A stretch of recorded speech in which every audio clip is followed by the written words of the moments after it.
জানেন ইতিমধ্যে আওয়ামী লীগ রাজনৈতিকভাবে নিষিদ্ধ হয়েছে। এই নিষিদ্ধ আওয়ামী লীগের সামনে যেহেতু একটি প্রতিষ্ঠা বার্ষিকী রয়েছে, নিষিদ্ধ আওয়ামী লীগের যে নেতাকর্মীরা রয়েছে তারা একটা হঠাৎ ঝটিকা মিছিল করে গিয়েছে বাসন থানায়।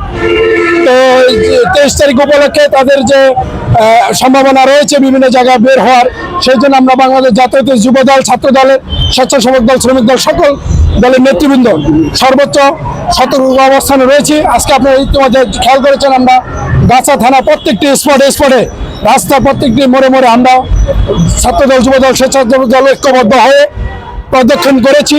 আমাদের দলের নেতাগুলো সতর্ক অবস্থানে রয়েছে যেন এই নিষিদ্ধ আওয়ামী লীগের কার্যক্রম বাংলাদেশে আর তারা করতে না পারে, যেন আর তারা এমন কোনো কার্যক্রম করে বাংলাদেশের মানুষের জানমালের নিরাপত্তার বিঘ্ন ঘটাতে না পারে, সেদিকে সর্বোচ্চ সজাগ অবস্থানে রয়েছে বাংলাদেশ জাতীয় সকল স্তরের নেতৃবৃন্দ। সেই সাথে আমরা অবস্থান নিয়েছি, প্রশাসনকে সহযোগিতা করতেছি।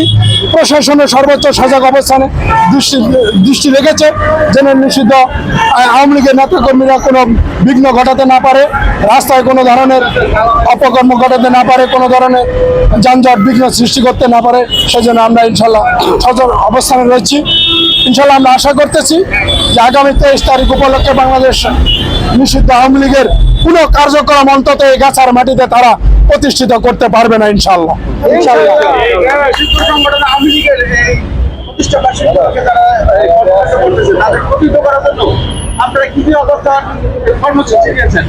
জি ধন্যবাদ। আপনি ইতিমধ্যে খেয়াল করেছেন, তাদের প্রতিষ্ঠা বার্ষিকী উপলক্ষে আমরা বাংলাদেশ জাতীয়তাবাদী ছাত্র দল, যুব দল, স্বেচ্ছাসেবক দল সহ সকল অঙ্গ সহযোগী সংগঠনের নেতৃবৃন্দ, প্রশাসন সকলে আমরা অবস্থান নিয়েছি বিভিন্ন রাস্তায় পয়েন্টে।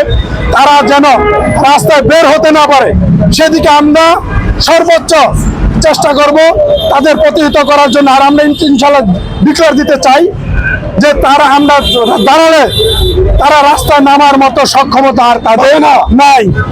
যেই দলের নেত্রী বাংলাদেশের বাংলাদেশকে ফেলে অন্য একটি রাষ্ট্রে পালিয়ে গিয়েছে, সেই দলের নেতা কর্মীরা এই দেশে আর কোনো ধরনের অপরাজনীতি করতে পারবে না ইনশাল্লাহ।